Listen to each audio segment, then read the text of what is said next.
So once again, I, Dr. Ashutosh Tiwari from Rajki Engineering College, Banda, welcome you all today in this video lecture, which is on Physics KAS 101T/201T. T stands for theory, and we are studying the module 1, which is relativistic mechanics. And today is the lecture 5, relativistic addition of velocities. Now, what we are going to study in this, basically there are certain problems which we regularly face, and in theory examination as well as in certain competitive examination, one question is generally asked to the students, that if one of the photon is coming in this direction, suppose the photon is having velocity which is equal to c, that is the speed of light, and another photon is coming in this direction, just opposite direction, it is also having the velocity c, which is the speed of light. Now the question arises, what is the relative speed or relative velocity of the one photon with respect to another photon? Normally what happens, we simply, since the particles are coming in the opposite directions, so we just add the velocities and we get the result as the velocity of one photon relative to the another will be 2c, which is again a contradiction. And since we know that no particle in the universe can have the speed greater than the speed of light. In order to resolve this paradox, we should try to understand the relativistic velocity addition, which is based on the Lorentz transformation equations. So we have studied in the previous lectures about the Lorentz transformation equations. Now just quick recap we will do in here. हम लोगों ने Lorentz transformation equations जो पढ़ी थी, उसमें आपने देखा था जो पोजीशन ट्रांसफॉर्मेशंस थी हम लोगों के पास, उसमें x dash is equal to क्या था, x minus V T upon under root of 1 minus V square upon C square, y dash y के बराबर था, z डैश z के बराबर था, और t dash is equal to क्या था, t minus v into x upon C square whole upon under root of 1 minus V square upon C square. यहाँ पे फिर से एक बार हम इसको समझ लेते हैं कि what is c, what is v, what is x and what is x dash. So we are talking about two inertial frames of references. One of the inertial frame is s dash and another inertial frame is s. और ये दोनों ही हमारे inertial frames जो हैं, inertial frames इनको क्यों कहते हैं, either they are at rest or they are moving with a constant velocity in a particular direction. यानी कि इन दोनों में से किसी भी फ्रेम के अंदर कोई एक्सेलरेशन नहीं होना चाहिए, तभी इनको इनर्शियल फ्रेम्स कहा जाता है. तो इन्हीं दोनों इनर्शियल फ्रेम्स में जो एक इनर्शियल फ्रेम हमारे एजम्पशन में है s, वो रेस्ट पर है, और दूसरा इनर्शियल फ्रेम जो है s डैश, वो मूव कर रहा है along the positive direction of x axis with velocity v. ये v वेलोसिटी से मूव कर रहा है फ्रेम. अब यहाँ पर जो पॉइंट p है, कहीं स्पेस में कोई पॉइंट p है, उस पॉइंट का जो x कोऑर्डिनेट है, अगर वो देखा जा रहा है फ्रेम s के रिस्पेक्ट में, तो उसका कोऑर्डिनेट की वैल्यू x है. और अगर उसी पॉइंट को हम दूसरे फ्रेम से, s डैश फ्रेम से ऑब्जर्व कर रहे हैं, तो उसका जो x कोऑर्डिनेट है वो हमको मिल रहा है x डैश के बराबर. और यहाँ पर इसी x डैश और x के बीच में ये रिलेशन यहाँ इस्टेब्लिश हो रहा था, और v जो है वो वेलोसिटी है किसकी, फ्रेम s डैश की with respect to frame s, और c स्पीड ऑफ लाइट है. यहाँ पर एक बात ये भी नोटिसेबल है कि there is no change along the y component and the z component of the coordinate, क्योंकि जो मोशन हो रहा है यहाँ पर वो केवल x कंपोनेंट में हो रहा है. तो जिस डायरेक्शन में मोशन होता है, केवल उसी डायरेक्शन में पोजीशन कोऑर्डिनेट्स में वेरिएशन आता है लॉरेंस ट्रांसफॉर्मेशन के हिसाब से. और y डायरेक्शन में या z डायरेक्शन में चूंकि वहाँ मोशन नहीं हो रहा है, इसलिए उस कंपोनेंट्स में, उस कोऑर्डिनेट में कोई चेंज नहीं आया. यहाँ ये भी फिर से आपको याद दिलाना चाहेंगे कि जो टाइम कोऑर्डिनेट है वो यहाँ पर चेंज हो गया, यानी लॉरेंस ट्रांसफॉर्मेशन में t जो है वो t डैश के बराबर नहीं है.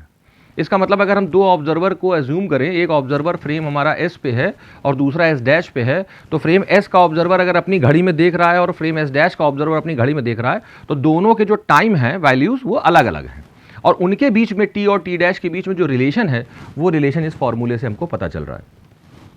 इसी जो पोजीशन कोऑर्डिनेट्स थे लॉरेंस ट्रांसफॉर्मेशन के अनुसार, उसको यूज़ करके हम लोगों ने अभी पिछले लेक्चर में ये देखा था, दो रिलेशंस डिराइव किए थे। एक रिलेशन था लेंथ कॉन्ट्रैक्शन का और दूसरा था टाइम डायलेशन का। तो लेंथ कॉन्ट्रैक्शन का फॉर्मूला क्या आ रहा था? लेंथ कॉन्ट्रैक्शन था L is equal to L naught under root of 1 minus V square upon C square. अब यहाँ आपको क्लियर हो रहा होगा कि अगर v वेलोसिटी जीरो नहीं है, इसका मतलब कि फ्रेम एस डैश अगर s के रिस्पेक्ट में मूव कर रहा है किसी एक पर्टिकुलर वेलोसिटी से आगे, तो यहाँ पर ये जो टर्म होगा, ये अंडर रूट के अंदर जो क्वांटिटी है ये ऑब्वियसली 1 से छोटी होगी। और हमको ये पता है कि अगर हम एक से छोटे नंबर से किसी चीज़ को मल्टीप्लाई कर रहे हैं तो ओवरऑल क्वांटिटी जो होगी वो कम हो जाती है। इसका मतलब है कि जो L वैल्यू होगी वो L नॉट से कम हो जाएगी। तो L नॉट जो है वो प्रॉपर लेंथ है जिसका जिक्र हम लोग पिछले लेक्चर में कर चुके थे, और L जो है वो लेंथ अब ऑब्जर्व हो रही है। तो जो ऑब्जर्व लेंथ है वो हमेशा प्रॉपर लेंथ से कम महसूस होगी। कब? Whenever there is relative motion between the rod to which we are observing और जो ऑब्जर्वर देख रहा है, उनके बीच में अगर रिलेटिव मोशन है तो फिर जो ऑब्जर्व लेंथ है वो हमेशा कम होती है। और इसी कॉन्सेप्ट को हम लोग लेंथ कॉन्ट्रैक्शन कहते हैं, जो पिछले लेक्चर में हम लोग डिराइव कर चुके थे। टाइम डायलेशन को फिर से एक बार रिवाइज कर लेते हैं। टाइम डायलेशन क्या था? T is equal to T naught upon under root of 1 minus V square upon C square. यहाँ पर टी नॉट भी प्रॉपर टाइम है जो इवेंट का एक्चुअल टाइम है, और एक्चुअल टाइम या प्रॉपर टाइम, इसी तरीके से प्रॉपर लेंथ कौन ऑब्जर्वर मेजर कर पाता है? वो ऑब्जर्वर जो कि उसी फ्रेम में है जहाँ पर इवेंट हो रही है या जिस फ्रेम में वो रॉड रखी हुई है। तो यानी कि जो प्रॉपर टाइम है वो अगर टी नॉट है और जो रिलेटिवली मूव कर रहा है कोई ऑब्जर्वर उसके बाद उस इवेंट को ऑब्जर्व कर रहा है, तो उसका इवेंट का जो टाइम है उसको पहले से बढ़ा हुआ महसूस होगा, डायलेटेड महसूस होगा। और उसका फॉर्मूला है हमारे पास T is equal to T naught upon under root of 1 minus V square upon C square. तो जैसे अभी हमने आपको बताया था लेंथ कॉन्ट्रैक्शन में कि वेलोसिटी कुछ तो होगी ही अगर रिलेटिव मोशन हो रहा है, तो ये जो डिनोमिनेटर में यहाँ पर जो टर्म है ये एक से छोटा हो जाएगा। और हमको पता है कि अगर हम एक से छोटे नंबर से किसी चीज़ को डिवाइड कर रहे हैं तो ओवरऑल क्वांटिटी बढ़ जाएगी। तो यहाँ पर जो T की वैल्यू है वो टी नॉट से ज़्यादा आएगी। इससे ये होगा कि जो इवेंट का टाइम है वो डायलेटेड महसूस होगा, बढ़ा हुआ महसूस होगा। इसी कॉन्सेप्ट को हम लोग टाइम डायलेशन कहते हैं। अब इसी रिलेटिव जो कॉन्सेप्ट हमने पढ़ा अभी लॉरेंस ट्रांसफॉर्मेशन इक्वेशंस का, पोजीशन ट्रांसफॉर्मेशन का, उसके बेसिस पे अब हम देखते हैं कि हम रिलेटिविस्टिक वेलोसिटी एडिशन का फॉर्मूला किस तरीके से डिराइव करेंगे। तो सबसे पहले जैसे अभी हम लोगों ने देखा था कि लॉरेंस ट्रांसफॉर्मेशन इक्वेशंस जैसे अभी डिस्कस किया था कि x dash is equal to x minus V T upon under root of 1 minus V square upon C square है। उसी तरीके से जो टाइम टी डैश है वो क्या है? T minus x V upon C square upon under root of 1 minus V square upon C square है। तो यहाँ पर ये पोजीशन ट्रांसफॉर्मेशन और ये टाइम का ट्रांसफॉर्मेशन था। अगर हम इस पोजीशन और टाइम के ट्रांसफॉर्मेशन को बोथ साइड्स डिफरेंशिएट कर दें, यानी इसको डिफरेंशिएट करेंगे तो क्या हो जाएगा? एक्स डैश हो जाएगा डी एक्स डैश, ये एक्स हो जाएगा D x minus v into D T. यहां देखिए एक खास बात क्या है कि v का डिफरेंशिएशन नहीं हो रहा है क्योंकि v कांस्टेंट है, फिक्स्ड है। v कांस्टेंट क्यों है? क्योंकि हम जिस फ्रेम्स के बारे में बात कर रहे हैं वो इनर्शियल फ्रेम्स हैं, और इनर्शियल फ्रेम्स में जो वेलोसिटी होगी वो वेरिएबल नहीं है, यानी एक फिक्स वेलोसिटी से फ्रेम एस डैश मूव कर रहा है, यानी v जो है वो कांस्टेंट है। और कांस्टेंट वैल्यू डिफरेंशिएशन का डिफरेंशिएशन नहीं होगा, वो यहाँ पे आ जाएगी बाहर और dt आ जाएगा upon under root of 1 minus V square upon C square. ये भी पूरा एक टर्म कांस्टेंट है क्योंकि c जो स्पीड ऑफ लाइट है वो तो फिक्स है ही, और v जो है वो वेलोसिटी है फ्रेम एस डैश की with respect to frame s, तो वो भी फिक्स है। तो ये जो डिनोमिनेटर में क्वांटिटी है यहाँ पर ये भी अपने आप में कांस्टेंट है। इसी तरीके से जब हम t डैश वाले टर्म का डिफरेंशिएशन करेंगे तो हमको क्या मिलेगा? टी डैश बन जाएगा D T dash is equal to D T minus, यहाँ भी देखिए v कांस्टेंट है तो अलग हो गया, और सी स्क्वायर पे को भी नहीं चेंज करना पड़ा, केवल x जो है वो dx बन गया, और डिनोमिनेटर में भी कोई फर्क नहीं आया, कोई चेंज नहीं आया। अब मान लीजिए कि फ्रेम s में कोई ऑब्जर्वर है, यहाँ पर ऑब्जर्वर कहाँ पर है? फ्रेम s में है, और वो इसी पॉइंट p जो कि मूव कर रहा है अब, तो इसी पॉइंट p को देख रहा है। ऑब्जर्वर कहाँ पर है? फ्रेम s पे। तो उसको velocity of the point p क्या नजर आएगी? तो किसी भी चीज़ की वेलोसिटी निकालने के लिए क्या करते हैं हम? उसका जो पोजीशन है उसको विद रिस्पेक्ट टू टाइम हम डिफरेंशिएट करते हैं। तो यहाँ पर जो velocity of the point p with respect to the observer in the frame s अगर हम देखेंगे तो वेलोसिटी आएगी u is equal to D x by D T, यानी पोजीशन को हमें डिफरेंशिएट करना पड़ेगा विद रिस्पेक्ट टू टाइम। इसी तरीके से मान लीजिए उसी पॉइंट p की वेलोसिटी क्या हो रही है अगर कोई ऑब्जर्वर देख रहा है फ्रेम एस डैश से, तब क्या नजर आएगा, तब उसको दिखाई पड़ेगा कि U dash is equal to D x dash upon D T dash हो जाएगा, और यहाँ पर जो x डैश है उसको with respect to t dash differentiate करना पड़ेगा। तो जो इक्वेशन 2 में हम लोगों ने डिराइव किया था dx डैश की वैल्यू वो यहाँ पे सब्स्टिट्यूट करेंगे और dt डैश की वैल्यू यहाँ पर रख देंगे, तो जो डिनोमिनेटर था दोनों का वो कैंसिल आउट हो जाएगा, under root of 1 minus V square upon C square. तो यहाँ पर u dash is equal to हमको ये टर्म मिल जाएगा, दोनों तरफ अगर हम न्यूमरेटर डिनोमिनेटर में dt से डिवाइड कर देंगे तो we will get this quantity. और इक्वेशन 3 से हमको ये पता ही है कि जो dx बाई dt है वो क्या चीज़ है, वो तो u है। तो यहाँ पे एक फाइनली रिलेशन हमें मिलता है कि u dash is equal to u minus we upon 1 minus V into U upon C square. ये जो रिलेशन है ये एक तरीके से वेलोसिटी ट्रांसफॉर्मेशन इक्वेशंस भी कहते हैं इसको, या रिलेटिविस्टिक एडिशन ऑफ वेलोसिटीज भी कहते हैं। अगर मैं यहाँ पर इनवर्स ट्रांसफॉर्मेशन इक्वेशंस की कंडीशंस को यूज़ करूँ तो हमने आपको पिछले लेक्चर्स में बताया था कि इनवर्स ट्रांसफॉर्मेशंस के लिए क्या करते हैं हम लोग, जहाँ पर प्राइम लगा होता है, मतलब ये डैश लगा होता है, वो हटा दिया जाता है। देखिए हमने यहाँ पर हटा दिया इसको, और जहाँ पर नहीं लगा होता है दूसरे साइड में प्राइम, वहाँ पर लगा दिया जाता है। यानी यू में प्राइम नहीं था तो यू पे प्राइम हमने यहाँ पे प्लेस कर दिया। यहाँ देखिए डिनोमिनेटर में भी यू पे हमने प्राइम लगा दिया यहाँ पर, है ना। और माइनस वी को क्या कर दिया जाता है, प्लस वी कर दिया जाता है। तो माइनस वी को हमने प्लस वी कर दिया, तो ये हमारा फॉर्मूला ये बन करके आ गया, u is equal to U dash plus V upon 1 plus U dash we upon C square. इसको हम लोग इनवर्स वेलोसिटी ट्रांसफॉर्मेशंस कहेंगे। इन दोनों को भी क्लियरली पता होना चाहिए हमको यूज़ कब करना है। अगर हमको u पता है, v पता है, v क्या है, v है velocity of the frame s dash with respect to frame s, और u क्या चीज़ है, u है पॉइंट p की वेलोसिटी। इस पॉइंट p की वेलोसिटी है, उस पार्टिकल की वेलोसिटी है with respect to any observer in the frame s।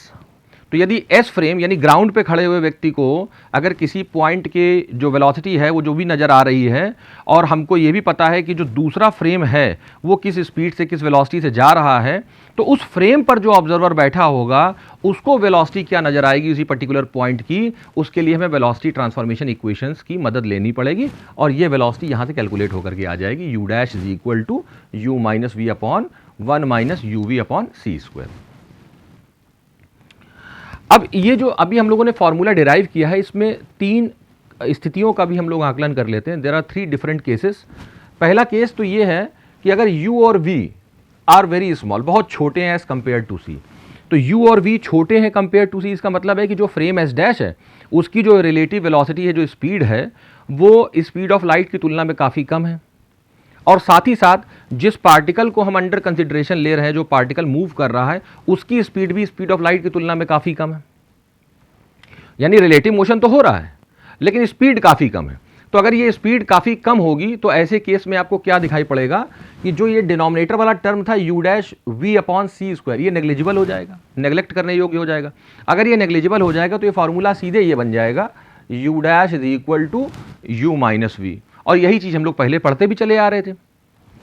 हम लोगों को अभी पहले की क्लासेस में ये बताया भी गया था कि अगर एक ऑब्जेक्ट और एक ऑब्जर्वर दोनों सेम डायरेक्शन में जा रहे हैं तो एक के रिलेटिव दूसरे की जो वेलोसिटी निकालने के लिए तो velocity of x minus velocity of y ऐसे करना पड़ता है हमको। तो यही जो फार्मूला पहले हम लोग पढ़ते थे रिलेटिव वेलोसिटी के केस में, जो गैलीलियन ट्रांसफॉर्मेशंस की मदद से आया था, उस फार्मूले वही फार्मूला यहाँ पे लॉरेंस ट्रांसफॉर्मेशन इक्वेशंस की मदद से भी आ जाएगा, सब्जेक्ट टू द कंडीशन कि u और v बहुत ही छोटे हों किसकी तुलना में, स्पीड ऑफ लाइट की तुलना में।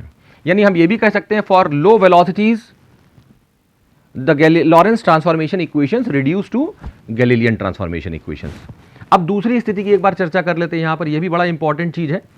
ये कह रहा है कि अगर u डैश और v is equal to c, मान लीजिए कि जिस पार्टिकल के हम बारे में बात कर रहे हैं या जो हमारा फ्रेम है s डैश, उन दोनों में से कोई चीज, चाहे पार्टिकल या वो फ्रेम, वो स्पीड ऑफ लाइट से अगर मूव कर रहा है, वो खुद ही अगर स्पीड ऑफ लाइट से मूव करने लगेगा तो ग्राउंड पे जो यानी फ्रेम एस पर जो ऑब्जर्वर खड़ा है उसको क्या महसूस होगा उस पार्टिकल की स्पीड। तो यहाँ पे अगर हम लोग कैलकुलेट करें कि अगर यू डैश की वैल्यू, यू डैश और v, यहाँ पे v इज इक्वल टू सी मान लीजिए हमने यहाँ प्लेस कर दिया सपोज, तो v is equal to c place करने का मतलब कि जो फ्रेम एस डैश है हमारा वो खुद ही स्पीड ऑफ लाइट से जा रहा है। तो फ्रेम स्पीड ऑफ लाइट से अगर चल रहा है तो इसको सॉल्व करते हैं तो u इक्वल टू c आ जाएगा। इसका मतलब ये हुआ कि ऐसी कंडीशन में जो हमें पार्टिकल की जो स्पीड है वो कितनी महसूस होगी, वो खुद ही स्पीड ऑफ लाइट के बराबर महसूस होगी, उससे ज़्यादा नहीं होगी और उससे कम भी नहीं होगी। और ये जो रिजल्ट आ रहा है यहां पर ये जिक्र करना होगा कि यही रिजल्ट जो आइंस्टीन का हमारा पॉस्टुलेट था उसी पॉस्टुलेट से कंसिस्टेंसी मेंटेन कर रहा है, क्योंकि उसमें ये बताया गया था कि जो स्पीड ऑफ लाइट है वो दोनों ही फ्रेम में, चाहे एस डैश फ्रेम हो या एस फ्रेम हो, दोनों ही फ्रेम में स्पीड ऑफ लाइट सेम रहती है और रिलेटिव वेलोसिटी या relative motion between the source and observer का स्पीड ऑफ लाइट पर कोई फर्क नहीं पड़ता है। वो बात यहां से प्रूव हो रही है। अगला केस हम अगर देखें, केस 3, इसमें हम क्या मान लेते हैं कि मान लीजिए कह रहा है suppose the frame S dash moves with velocity of light and the object moves with velocity of light in this frame, that is you dash भी यहां पर c के बराबर है और v भी c के बराबर। इसका मतलब ये हुआ कि हम अभी जिस चीज़ की चर्चा कर रहे थे, जैसे अभी आपको शुरुआत में हमने बताया कि एक फोटोन इधर से आ रहा है c स्पीड से, दूसरा फोटोन इधर से जा रहा है, तो अब उस केस में जो दूसरा फोटोन है उसको आप मान लीजिए कि फ्रेम एस डैश वही फोटोन है, यानी उस पर ही ऑब्जर्वर बैठा है फोटोन पर ही। तो इस केस में क्या हो जाएगा, u डैश भी c के बराबर हो जाएगा और पार्टिकल जो है दूसरा फोटोन पार्टिकल है तो v भी c के बराबर हो जाएगा। तो अगर u डैश भी c है और v भी c है, जरा देखिए इसको क्या है, तो यहाँ पे u डैश की वैल्यू भी मैंने c प्लेस कर दिया और v की वैल्यू भी c प्लेस कर दिया। तो इसको जब हम पूरा सॉल्व करते हैं तो u किसके बराबर आ रहा है, सॉल्व करने पर u भी c के बराबर आ रहा है।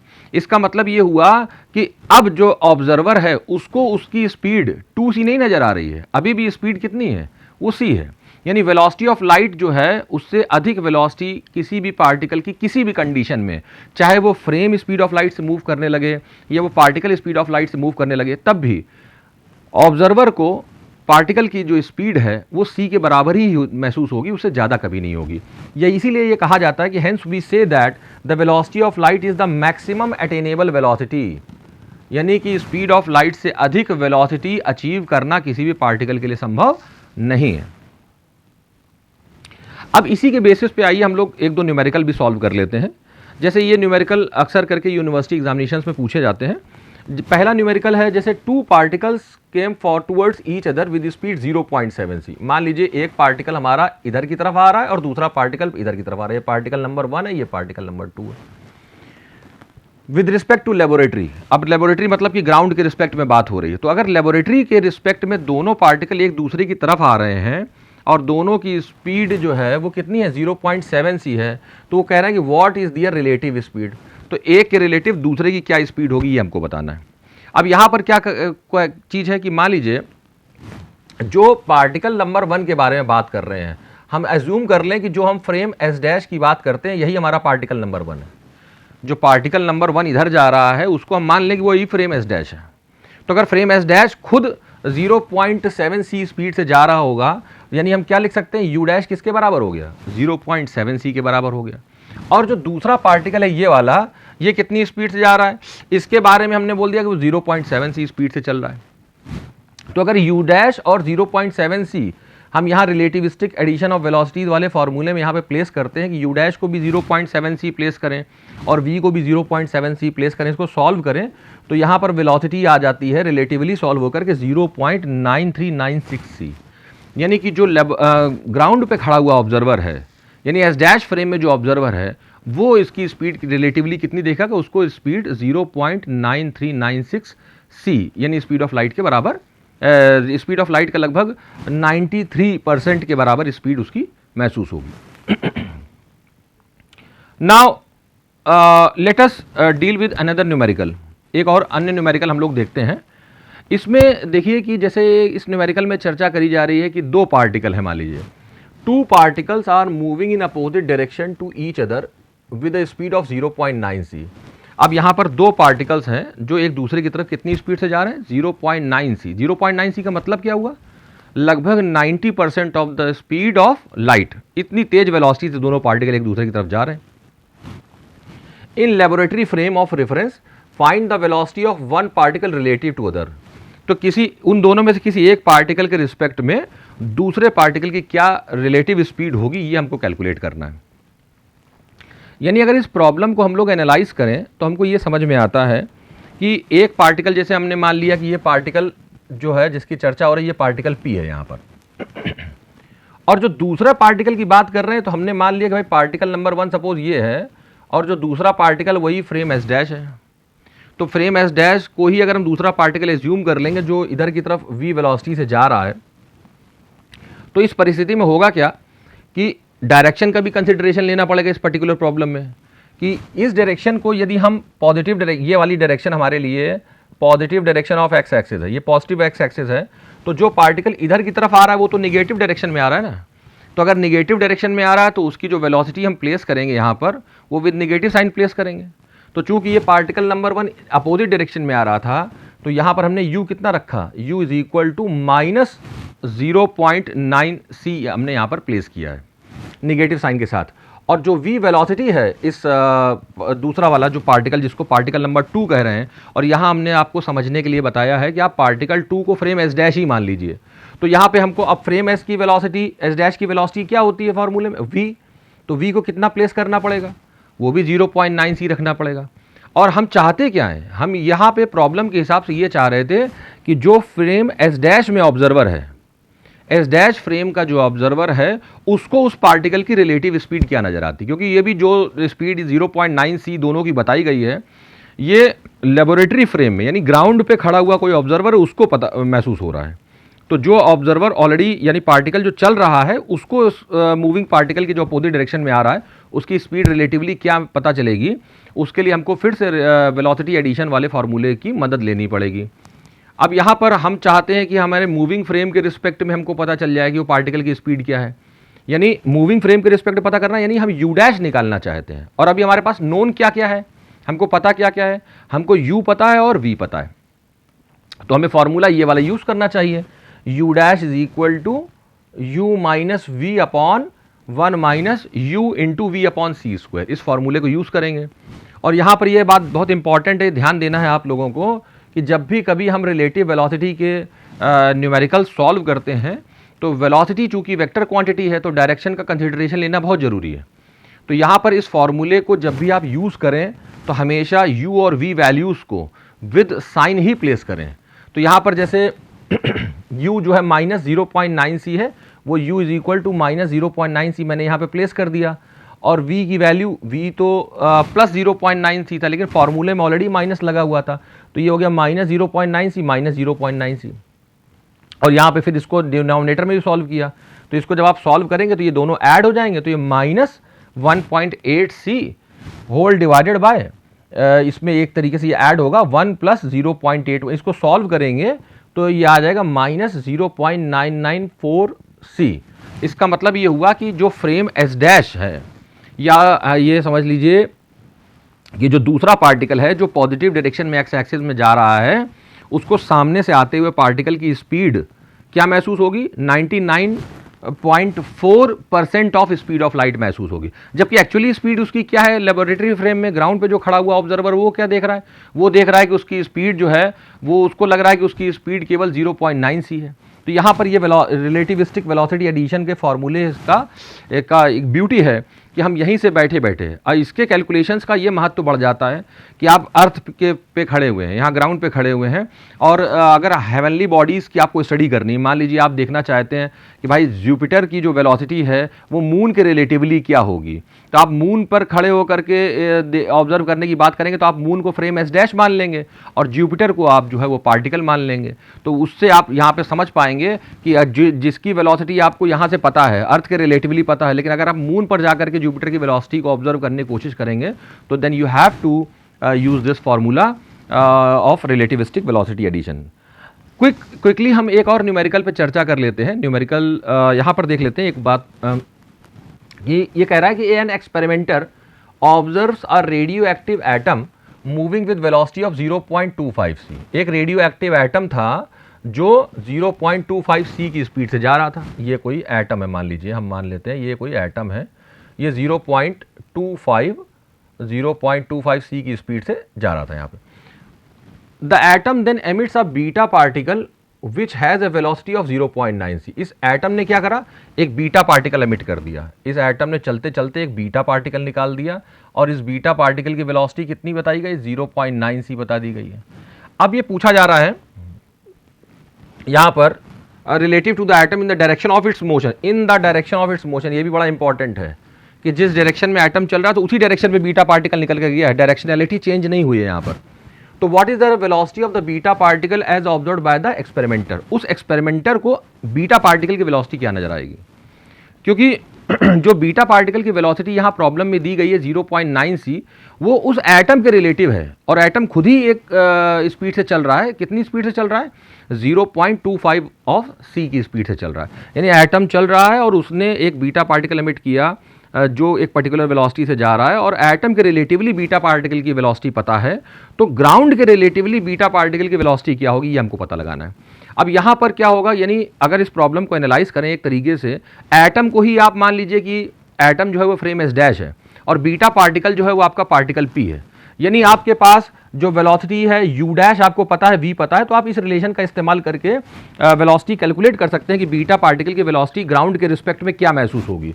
तो ऐसे केस में आप यहाँ वैल्यू प्लेस करेंगे, एक को 0.9 c और 0.25 c प्लेस करेंगे तो u की वैल्यू जो है वो 0.94 c सॉल्व होकर के आएगी। यानी ग्राउंड के रिस्पेक्ट में बीटा पार्टिकल की जो वेलोसिटी होगी वो 94% of the speed of light solve होकर के आएगी।